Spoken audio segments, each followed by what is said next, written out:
Hello everyone, আসসালামু আলাইকুম। কেমন আছেন সবাই? আশা করি ভালো আছেন। আমার একটা নতুন ভিডিওতে সবাইকে এত এত এত এত ভালোবাসা। গান চলতেছে, মিউজিক চলতেছে, বিয়ে বাড়ি হচ্ছে, সবই হচ্ছে। সো তার ভিতরে আমি কি করছি জানেন?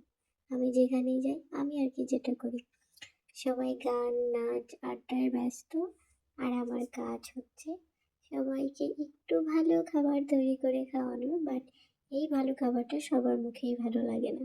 এখানে এক মামানি সে বর বেশে সেজেছে, আরেক মামানি বউ সেজেছে। অর্থাৎ এটা ছিল মামাতো ভাইয়ের বিয়ের ব্লগ ভিডিও।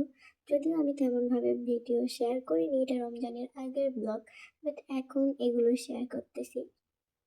আশা করি আপনাদের ভালো লাগবে।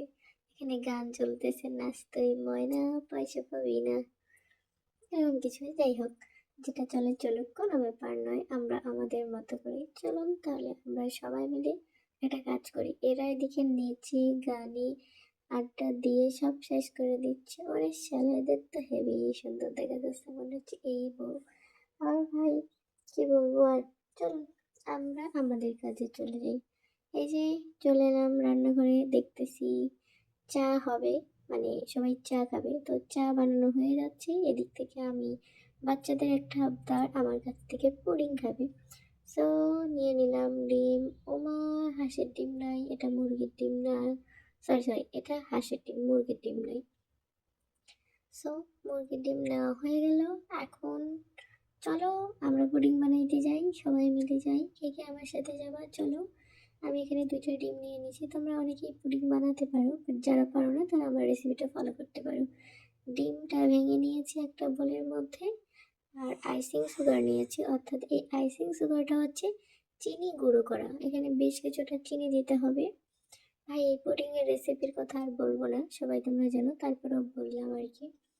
এখানে মোস্ট ইম্পর্টেন্ট পার্ট হচ্ছে ডিম আর চিনিটাকে সুন্দরভাবে মেল করে নিয়ে দুধটা ঘন করে জাল দিতে হবে, তাহলে পুডিংটা ভালো হয়।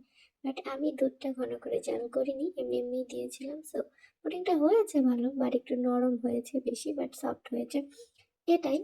তবে ভাই এই পুডিংটা সবার মুখে শ্যুট করে না, তাই সবার পছন্দও হয় না। যাদের মুখে শ্যুট করে তাদের আবার পছন্দ হয়।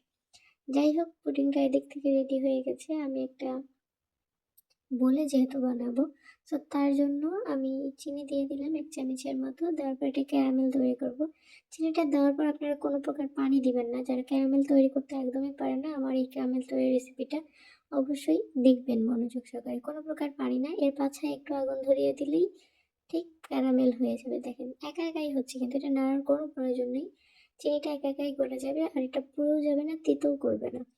এভাবে করে একটু ভালো করে চারপাশটা ঘুরিয়ে দিলেই ক্যারামেলটা তৈরি হয়ে যাবে। দেখেন কি সুন্দর ক্যারামেল তৈরি হয় আমার।